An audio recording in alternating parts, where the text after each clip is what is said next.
नमस्कार मित्रों, आज हम लोग शिक्षण संग्रह भाग 2 शिक्षण संग्रह भाग 2 में शिक्षण संग्रह की अंतर वस्तुएं शिक्षण संग्रह की अंतर वस्तुएं हैं, जिसमें पहली टॉपिक है प्रभावी शिक्षण कैसे। पिछले वीडियो में हम लोगों ने देखा था कि शिक्षण अधिगम प्रक्रिया को प्रभावित करने वाला सबसे महत्वपूर्ण कारक जो है वह विद्यालय का शैक्षिक वातावरण होता है।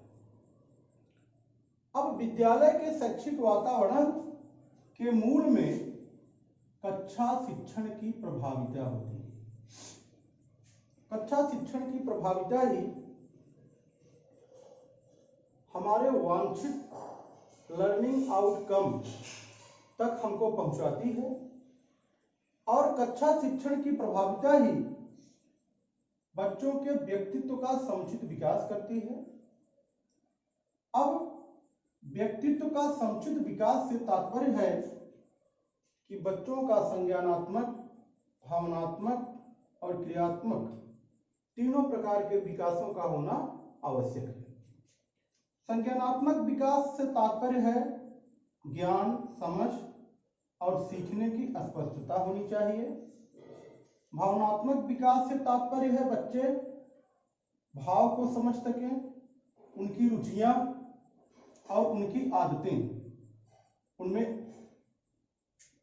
अच्छी आदतों का निर्माण होना चाहिए, भाव को समझ सकें और विषय के प्रति उनमें रुचियां उत्पन्न हो सकें।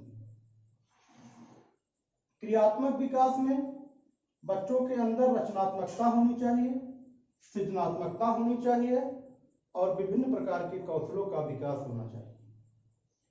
अब प्रभावी शिक्षण कैसे के अंतर्गत आज हम लोग प्रोफेसर एन.के. जंगीरा, इन्होंने एक पुस्तक लिखी है जिसका नाम है प्रभावी शिक्षक।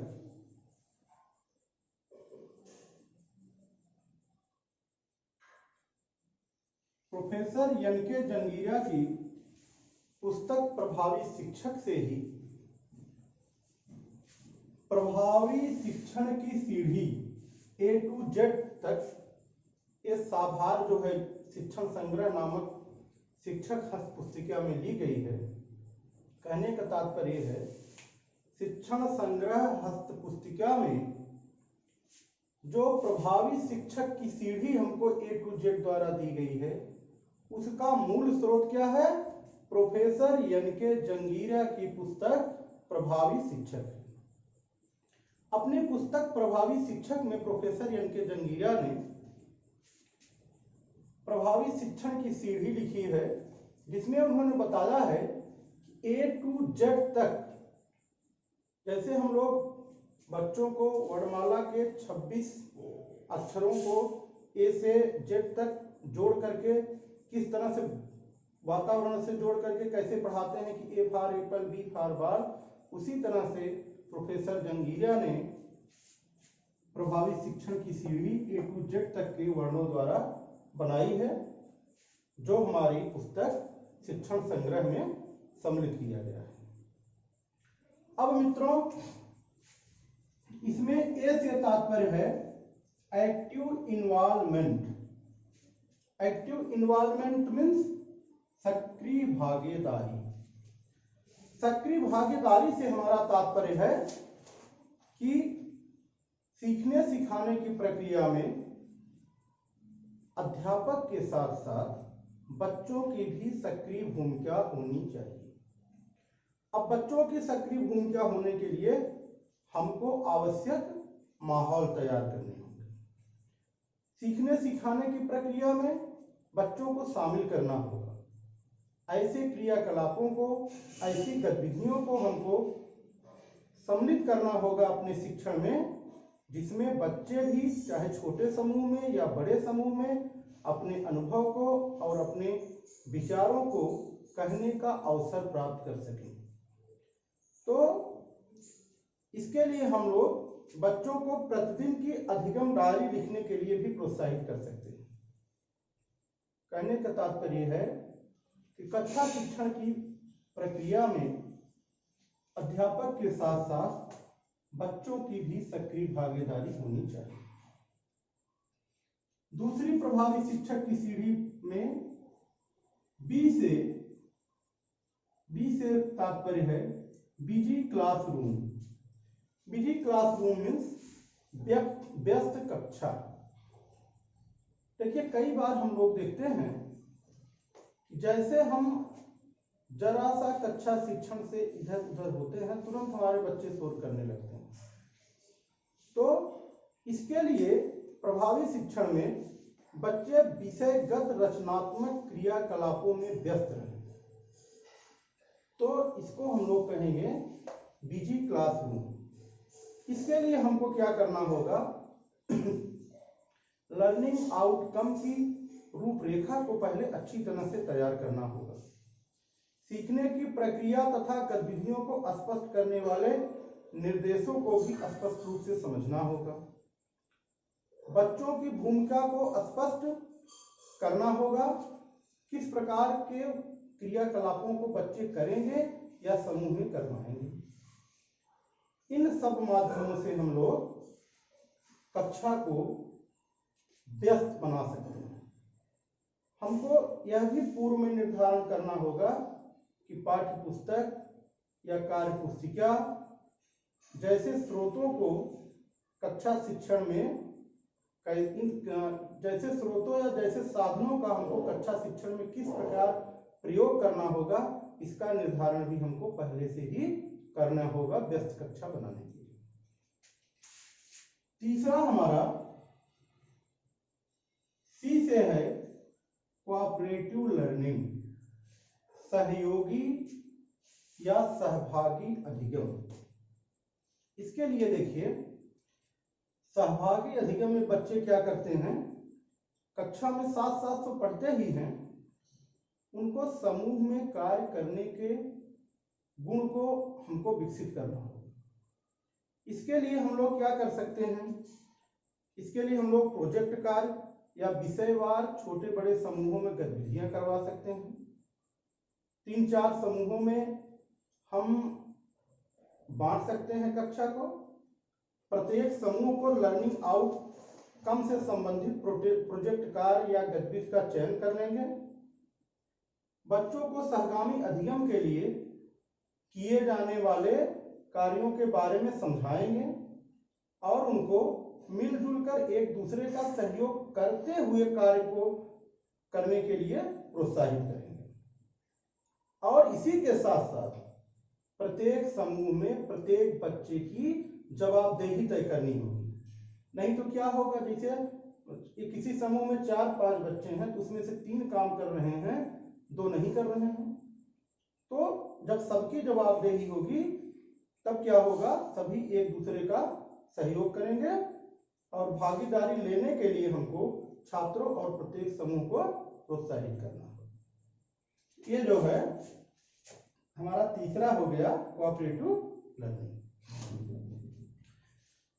चौथा डी से है डिमॉन्स्ट्रेशन, कार्य प्रदर्शन। प्रभावी शिक्षण की चौथी जो है सीढ़ी हमारी है डिमॉन्स्ट्रेशन या कार्य प्रदर्शन। इसमें हम लोग क्या कर सकते हैं, कार्य प्रदर्शन में हम लोग अपने कक्ष में किसी प्रदर्शन को बच्चों के सामने प्रस्तुत कर सकते हैं। जैसे हमको विज्ञान में भौतिक या रासायनिक परिवर्तन पढ़ाना है, तो कई हम प्रकृति से उदाहरणों के माध्यम से करके बच्चों को बता सकते हैं, या तो कक्ष में कार्य प्रदर्शन दिखा के करेंगे, प्रकृति से नहीं जोड़ेंगे तभी ठीक है। हम जैसे हमको भौतिक परिवर्तन बताना है तो बताएंगे, बेटा जैसे गुब्बारा फुला करके, छोटा सा गुब्बारा लेकर के फुला करके दिखा देंगे, बच्चों देखो ये फुला और फिर जब इसमें से हवा निकाली गई तो अपनी पूर्व अवस्था में वापस आ गया, भौतिक परिवर्तन है। मोमबत्ती जला के दिखा सकते हैं, देखिए ये जलने के बाद में अब अपनी मूल अवस्था में नहीं लौट सकती है, ये रासायनिक परिवर्तन है। इसी तरह से कक्षा में हम जैसे पटरी प्रकार से कोण बनाते हैं,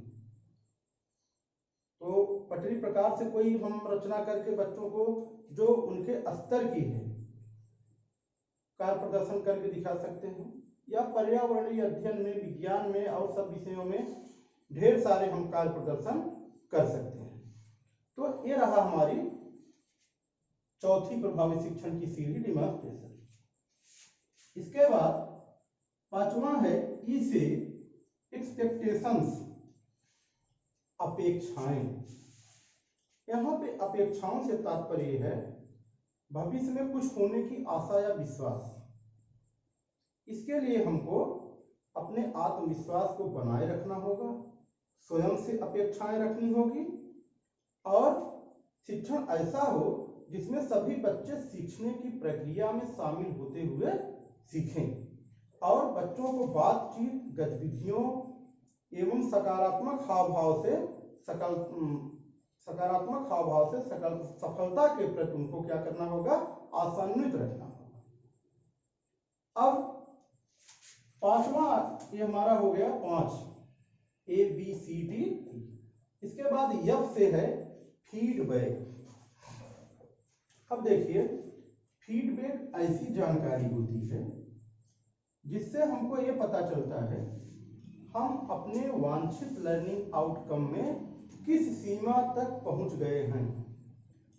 हमारा जो वांछित लर्निंग आउटकम है उसको हम कहां तक उसकी संप्राप्त हुई, वो हमको कैसे पता चलेगा, फीडबैक के माध्यम से। अब हमारा फीडबैक दो प्रकार से हो सकता है, औपचारिक भी हो सकता है और अनौपचारिक भी हो सकता है।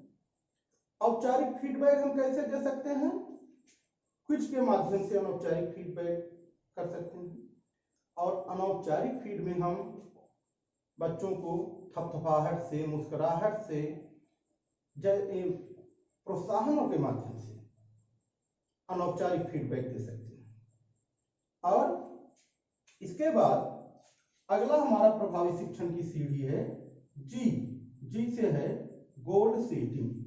गोल सेटिंग से तात्पर्य है लक्ष्य निर्धारण।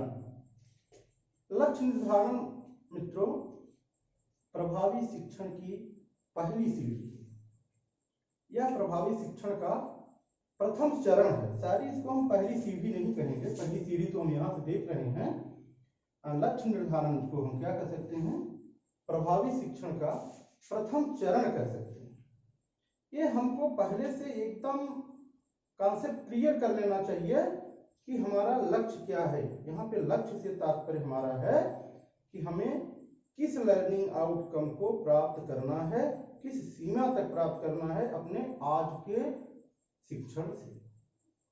अब इनमें हमको लक्ष्य के निर्धारण में और लक्ष्य निर्धारण के क्रियान्वयन में दो तीन बातों का ध्यान अवश्य रखना हो। जैसे बच्चे की कक्षा का, किस कक्षा का हम लक्ष्य निर्धारण कर रहे हैं, उन बच्चों की रुचियों का, उनके अनुभवों का, उनके पूर्व ज्ञान का, और इसके साथ साथ उनकी आयु का, और विषयवार जरूरतों को पूरा करने के लिए लक्ष्यों की समयबद्ध समीक्षा भी हम लोगों को करनी चाहिए। ये रही प्रभावी शिक्षण की सीढ़ी, गोल सेटिंग। अगली प्रभावी शिक्षण की सीढ़ी है यच से है ह्यूमर। ह्यूमर मीन्स होता है हास्य परिहास। हमें अपनी कक्षा को एकदम बोरिंग नहीं बनने देना चाहिए। उसमें क्या करना चाहिए, हास्य परिहास यानी कक्षा का जो माहौल हो वो खुशनुमा होना चाहिए। खुशनुमा माहौल में जब हमारे बच्चे सीखेंगे वो बिल्कुल तनाव से दूर रहेंगे, वातावरण आनंददायी और पढ़ने के लायक होगा। इसके लिए हमको क्या करना होगा, रुचिकर माहौल बनाने के लिए, खुशनुमा माहौल बनाने के लिए हम क्या कर सकते हैं, चुटकुलों का सहारा ले सकते हैं, मुहावरों का, हास्य कविता का सहारा ले सकते हैं। इन सब क्रियाकलापों को भी यथा समय प्रयोग करना चाहिए, जिससे हमारी कक्षा का जो माहौल है वह हास परिहास युक्त अर्थात खुशनुमा माहौल बन सके। अगली प्रभावी शिक्षण की सीढ़ी है यच, आई है अगली प्रभावी शिक्षण की सीढ़ी, यच तो ह्यूमर हो गया। आई है individual needs. Individual needs means व्यक्तिगत आवश्यकताएं। मित्रों, प्रत्येक बच्चे का व्यक्तित्व अलग अलग होता है, उनकी अलग अलग योग्यताएं और जरूरतें होती हैं। प्रभावी शिक्षण के दौरान सभी बच्चों को व्यक्तिगत आवश्यकताओं और उनकी व्यक्तिगत योग्यताओं को पहचानना और उनके अनुरूप शिक्षण कार्य करना आवश्यक होगा। जब तक हम बच्चों की अलग अलग योग्यताओं को, अलग अलग आवश्यकताओं को नहीं पहचानेंगे, उनके पूर्व ज्ञान को नहीं जानेंगे, तब तक हमारा शिक्षण प्रभावी नहीं हो सकता है। हम वांछित लर्निंग आउटकम को प्राप्त करने में उतनी सफलता नहीं प्राप्त कर सकते हैं जितनी बच्चों को जान करके उनकी अलग अलग जो योग्यताएं हैं, उनकी अलग अलग जो जरूरतें हैं, उनकी अलग अलग जो आवश्यकताएं हैं, उनको हमको पहचानना होगा। इसके लिए हमको बच्चे के व्यवहार का अवलोकन करना होगा, बच्चों के आपस में मिलने जुलने की प्रक्रिया का, उनकी रुचियों का, सामर्थ्य का, सीखने की इच्छा को जानने के साथ साथ उनका अभिलेखीकरण भी करना होगा। और लर्निंग आउटकम सीखने में आने वाली कठिनाइयों का भी आकलन करना होगा। इसके लिए हमको बच्चों से आपसी बातचीत और दूसरों की सहायता लेने व देने के लिए प्रोत्साहित करना होगा। तो आज हम लोगों ने आई तक प्रभावी शिक्षण की सीढ़ी देखा और